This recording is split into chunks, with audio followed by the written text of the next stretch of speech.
En 2011, l'exposition Urban Art devait être un événement inédit. Avec l'engouement national et international, Urban Art s'est depuis poursuivi en biennale.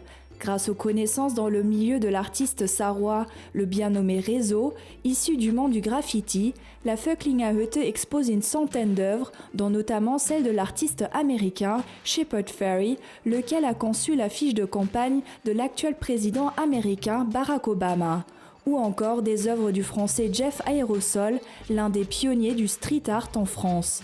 Toutefois, pour cette 3e édition, l'accent est mis sur les artistes du monde arabe et plus précisément d'Égypte, où le graffiti a permis l'émancipation de la liberté d'expression. Cet art urbain a participé à écrire l'histoire du monde arabe. Sans l'art urbain, la révolution égyptienne de 2011 aurait été inconcevable. Les artistes qui exposent ici leur travail ont été au premier rang lors de cette révolution. C'est très excitant de voir cette liberté gagnée par l'art, et plus particulièrement par l'art urbain.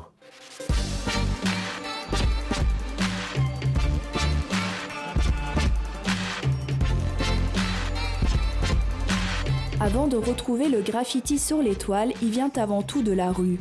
La Vöcklingerhütte l'a bien compris, avec son architecture sidérurgique, elle proposera au public à partir du 14 mai un parcours intitulé Paradis. Une trentaine d'œuvres sont en création, comme ici par la main du Parisien Philippe Baudeloc.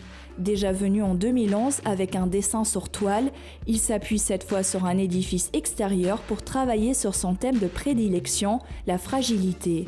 Quand on voit par exemple cet édifice ici, on n'a même pas besoin de toucher, on pense même pas, on sait déjà que c'est froid et dur.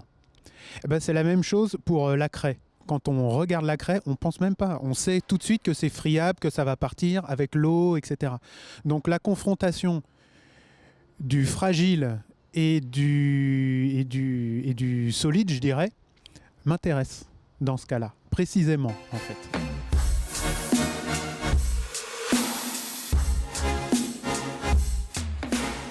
Depuis une vingtaine d'années, l'art urbain a fait émerger de nombreux artistes et a permis d'élever les murs au rang des plus grandes galeries du monde. À la Vöcklingerhütte, plus de 70 artistes de 21 pays donnent un aperçu de cet art. L'artiste parisien Ludo a également envahi l'un des murs extérieurs, connu pour ses créatures hybrides et sa couleur fétiche, le vert.